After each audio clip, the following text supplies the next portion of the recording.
नमस्कार और स्वागत है। आज हमारे सामने स्रोत के तौर पर है YouTube चैनल सुनो रामायण के वीडियो ट्रांसक्रिप्ट के कुछ हिस्से।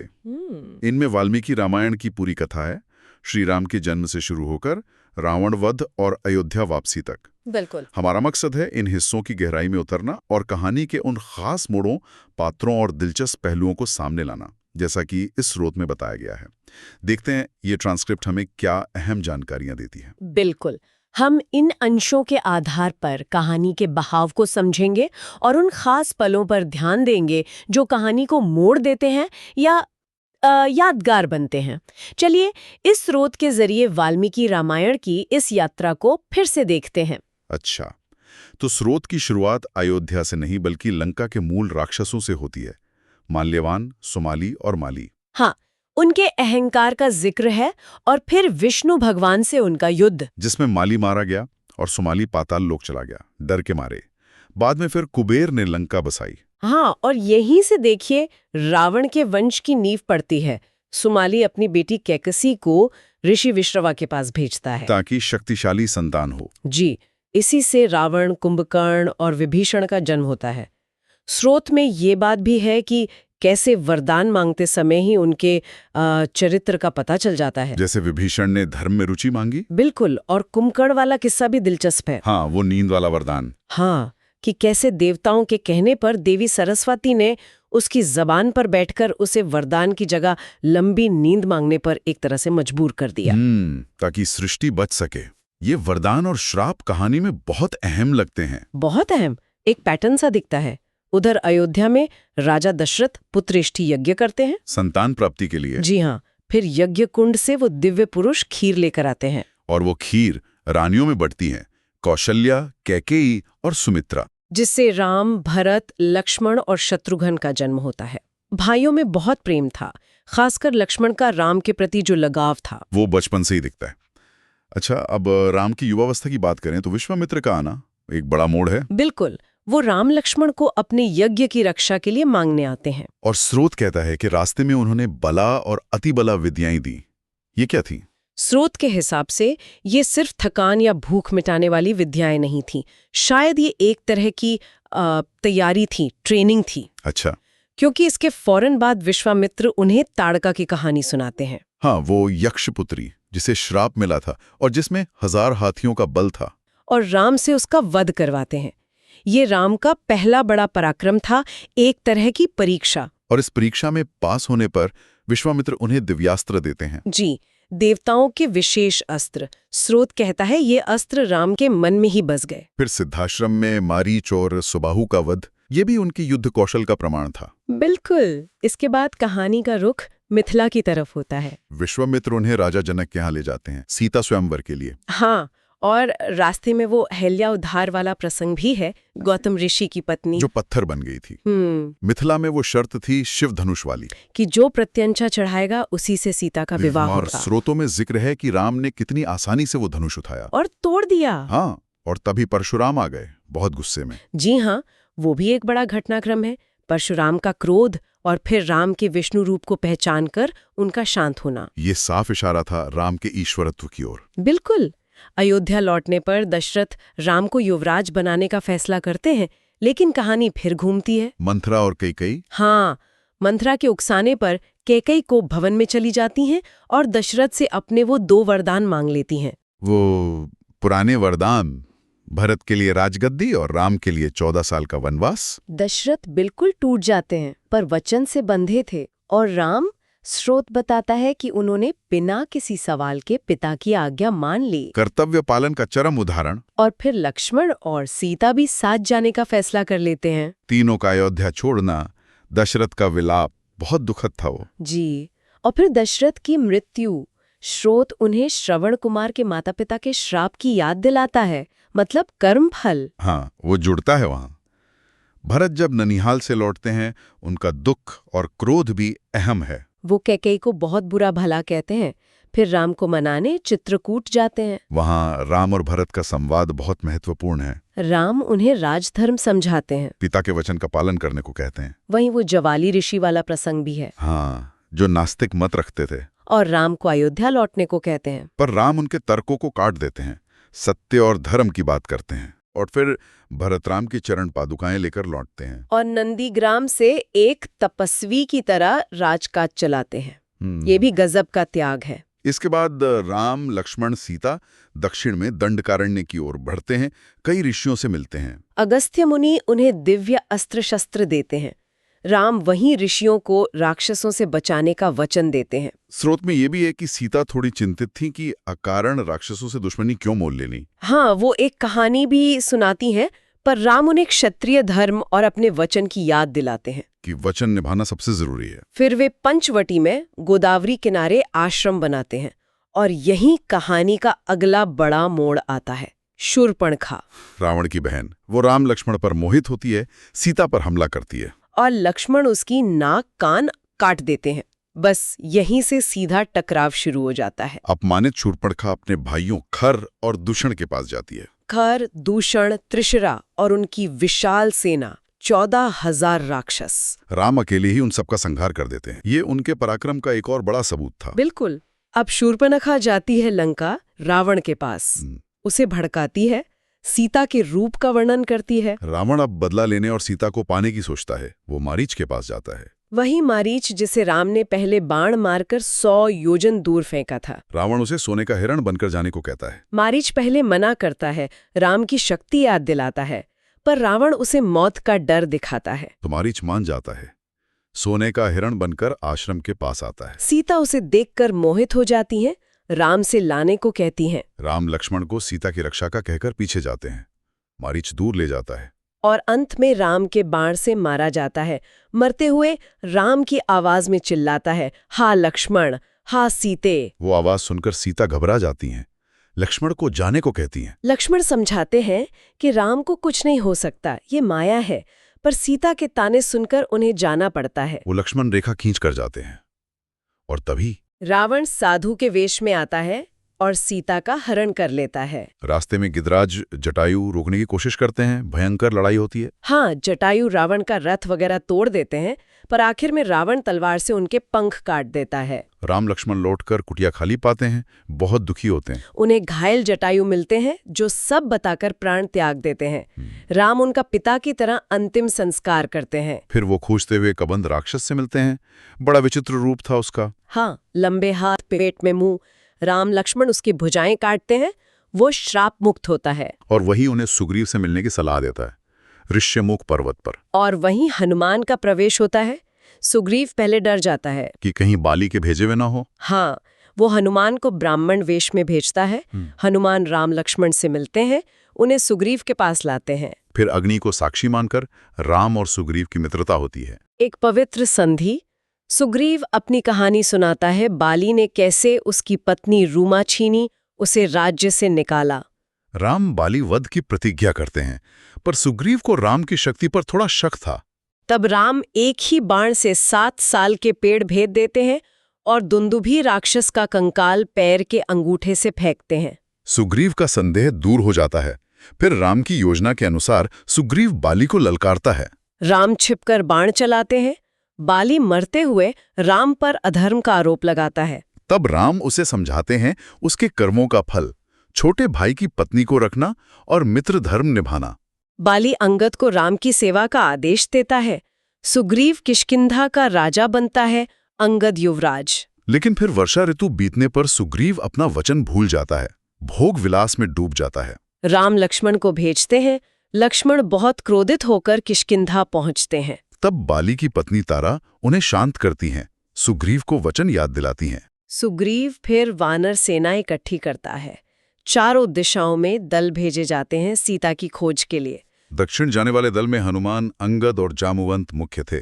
दक्षिण दल समय पर सीता का पता नहीं लगा पाता, बहुत निराश हो जाते हैं। उन्हें वो गुफा मिलती है जहां तपस्विनी स्वयंप्रभा उनकी मदद करती हैं और उन्हें समुद्र तट तक पहुंचा देती हैं। वहां उनकी मुलाकात होती है जटायु के भाई संपाति से। जो अपनी तेज नजरों से देख लेता है कि सीता 100 योजन दूर लंका में अशोक वाटिका में है। अब सवाल था 100 योजन समुद्र कौन पार करेगा? तब जामवंत हनुमान को उनकी भूली हुई शक्तियां याद दिलाते हैं। उनके जन्म की कथा, बचपन की घटनाएं, वरदान सब याद दिलाते हैं। अपनी शक्ति याद आते ही हनुमान विशाल रूप धर लेते हैं और समुद्र लांघने को तैयार हो जाते हैं। रास्ते में मैनाक, पर्वत, सुरसा, सिंघिका इन बाधाओं को पार करते हैं और आखिरकार लंका पहुंच जाते हैं। सूक्ष्म रूप धर कर शहर में घुसते हैं।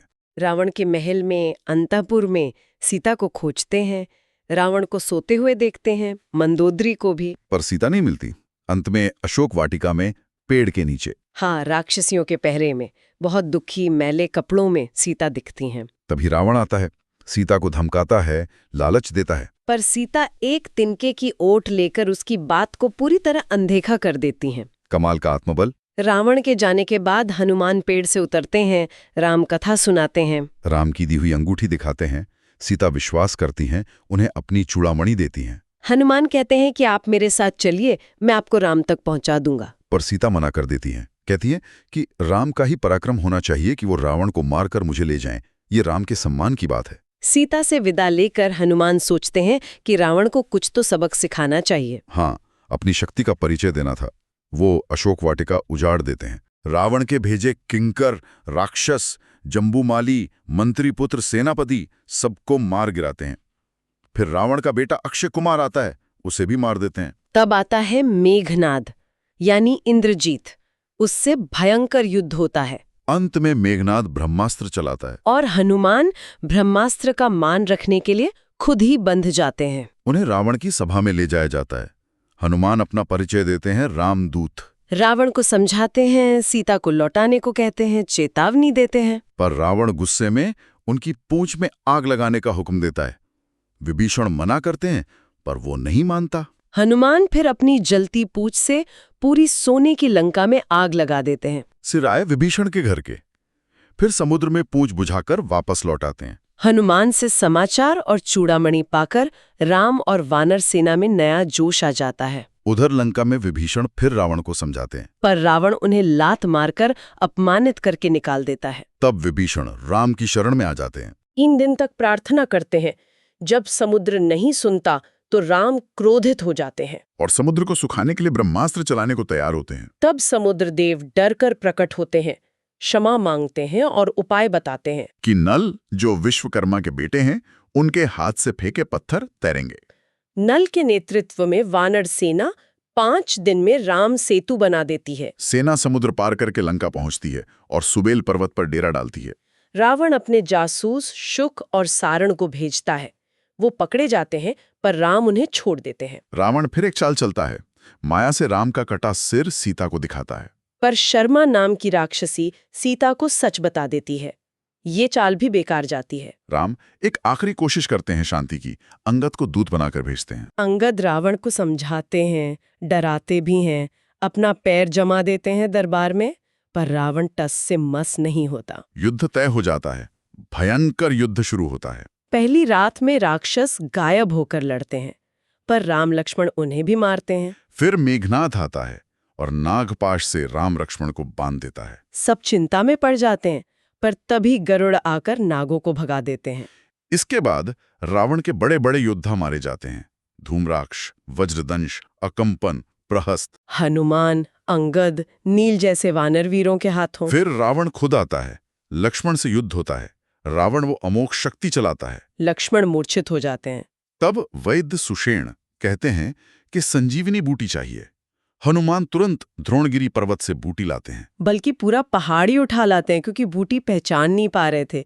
संजीवनी से लक्ष्मण ठीक हो जाते हैं। रावण हताश होकर अपने भाई कुंभकर्ण को जगाता है। कुंभकर्ण पहले रावण को डांटता है, उसकी गलती बताता है, पर भाई का साथ देने युद्ध में आता है। वो रणभूमि में तबाही मचा देता है। सुग्रीव को भी पकड़ लेता है। हाँ, पर सुग्रीव उसके नाक कान काटकर भाग जाते हैं। आखिर में राम दिव्य बाणों से कुंभकर्ण का वध करते हैं। फिर रावण के बेटे आते हैं, देवांतक, नरांतक, त्रिशिरा, अतिकाय। देवांतक, नरांतक, त्रिशिरा को हनुमान और अंगद मार देते हैं। अतिकाय बहुत वीर था। उसे ब्रह्मा का कवच मिला था। उसका लक्ष्मण से युद्ध होता है। वायु देवता के कहने पर लक्ष्मण ब्रह्मास्त्र से अतिकाय का वध करते हैं। इसके बाद मेघनाद फिर आता है, अदृश्य होकर माया युद्ध करता है। वो ब्रह्मास्त्र चलाकर राम लक्ष्मण समेत पूरी वानर सेना को मूर्छित कर देता है। जामवंत हनुमान को फिर हिमालय भेजते हैं। हनुमान इस बार 4 औषधियां मृत संजीवनी, विशल्यकर्णी, सुवर्णकर्णी, संधानी लाते हैं। उनकी गंध से सब ठीक हो जाते हैं। तब विभीषण बताते हैं कि मेघनाद निकुंभिला देवी के स्थान पर गुप्त यज्ञ कर रहा है, अजय होने के लिए युद्ध होता है। दोनों दिव्यास्त्र चलाते हैं। अंत में लक्ष्मण इंद्रास्त्र से मेघनाद का सिर काट देते हैं। अपने सबसे वीर बेटे की मौत से रावण पूरी तरह टूट जाता है, शोक और क्रोध से भर जाता है। वो आखिरी युद्ध के लिए निकलता है। राम और रावण का महासंग्राम शुरू होता है। इंद्र अपना रथ और सारथी मातली राम की मदद के लिए भेजते हैं। दोनों योद्धा हर तरह के दिव्यास्त्र चलाते हैं। गांधर्वास्त्र, देवास्त्र, राक्षसास्त्र, भयंकर युद्ध होता है। राम रावण के 10 सिर कई बार काटते हैं, पर वो फिर उगाते हैं। हाँ, उसे वरदान था। तब मातली या विभीषण, स्त्रोत में शायद भिन्नता हो, राम को याद दिलाते हैं कि रावण की नाभि में अमृत कुंड है, उसे सुखाना होगा। राम अगस्त्य ऋषि का दिया हुआ ब्रह्मास्त्र उठाते हैं, मंत्र पढ़कर संधान करते हैं। वो अमोघ बाण रावण की नाभि का अमृत सोखकर उसके हृदय को चीर देता है। रावण रथ से गिरकर मारा जाता है। देवता फूल बरसाते हैं, जय जयकार करते हैं। युद्ध खत्म होता है। विभीषण अपने भाई के लिए रोते हैं, राम उन्हें सांत्वना देते हैं। और रावण का यथोचित अंतिम संस्कार करने को कहते हैं। मंदोदरी भी विलाप करती है। राम विभीषण को लंका का राजा बनाते हैं। हनुमान सीता को ये शुभ समाचार देते हैं। सीता राम से मिलने को उत्सुक होती हैं। विभीषण उन्हें पालकी में लाते हैं, पर यहाँ एक बहुत कठिन प्रसंग आता है। अग्नि परीक्षा। हाँ, राम सबके सामने लोकनिंदा और कुल की मर्यादा का हवाला देकर सीता के प्रति बहुत कठोर वचन कहते हैं। उन्हें स्वीकार करने से मना कर देते हैं। कहते हैं कि युद्ध तुम्हारे लिए नहीं, अपने कुल के सम्मान के लिए लड़ा। सीता बहुत आहत होती हैं। अपनी पवित्रता साबित करने के लिए लक्ष्मण से चिता बनाने को कहती हैं और अग्नि में प्रवेश कर जाती हैं। लेकिन तभी अग्निदेव स्वयं सीता को लेकर प्रकट होते हैं, उनकी पवित्रता की घोषणा करते हैं। ब्रह्मा, शिव, बाकी देवता भी आकर राम से सीता को अपनाने को कहते हैं। दशरथ भी स्वर्ग से आकर आशीर्वाद देते हैं। तब राम कहते हैं कि वो तो जानते थे सीता पवित्र है, पर दुनिया को विश्वास दिलाने के लिए ये जरूरी था। वो सीता को स्वीकार करते हैं। इंद्र राम के कहने पर युद्ध में मारे गए सभी वानरों को फिर से जीवित कर देते हैं। राम के वनवास के 14 साल भी पूरे होने वाले थे। विभीषण पुष्पक विमान देते हैं अयोध्या लौटने के लिए। राम, सीता, लक्ष्मण, विभीषण, सुग्रीव, हनुमान और मुख्य वानर उस विमान में अयोध्या के लिए उड़ते हैं। रास्ते में राम सीता को सारे स्थान दिखाते हैं। युद्ध भूमि, सेतु, किष्किंधा, पंपा सरोवर, दंडाकारण्य, अगस्त्य आश्रम, चित्रकूट। वे प्रयाग में भारद्वाज ऋषि के आश्रम में रुकते हैं। वहां से राम हनुमान को पहले नंदीग्राम भेजते हैं, ये जानने कि भरत के मन में क्या है और अपने आने की खबर देने। हनुमान पहले निषाद राजगुह से मिलते हैं, फिर नंदीग्राम पहुंचते हैं और देखते हैं कि भरत जटाजूट वल्कल वस्त्र पहने जमीन पर गड्ढा खोदकर राम की पादुकाएं सामने रखकर तपस्वी की तरह जी रहे हैं। हनुमान उन्हें राम के आने की खुशखबरी देते हैं। भरत खुशी से झूम उठते हैं। शत्रुघ्न को अयोध्या में जोरदार स्वागत की तैयारी का आदेश देते हैं। राम विमान से उतरते हैं, भरत दौड़कर मिलते हैं, पादुकाएं राम के पैरों में रखते हैं, सबका भावुक मिलन होता है। अयोध्या में राम के राज्याभिषेक की तैयारी शुरू होती है। तो ये थी सुनो रामायण यूट्यूब ट्रांसक्रिप्ट के अंशों पर आधारित हमारी पड़ताल, राम कथा के मुख्य पड़ाव जन्म से लेकर वापसी तक। हाँ, और इन अंशों से ये साफ दिखता है कि कैसे हर पात्र का फैसला, हर वरदान, हर श्राप, हर घटना, सब कुछ जुड़ा हुआ है। बिल्कुल, ये सिर्फ घटनाओं का क्रम नहीं है। नहीं, ये धर्म, कर्तव्य, कर्मफल, मानवीय भावनाएं, देवीय हस्तक्षेप, इन सब का एक बहुत ही जटिल ताना बाना है, जैसा इस स्रोत में प्रस्तुत किया गया है। और आखिर में एक सवाल सोचने के लिए छोड़ जाते हैं। इस पूरी कथा में जैसा कि ये स्रोत दिखाता है, कर्तव्य और सत्य का मार्ग कितना कठिन और कितना बहुस्तरीय हो सकता है ना?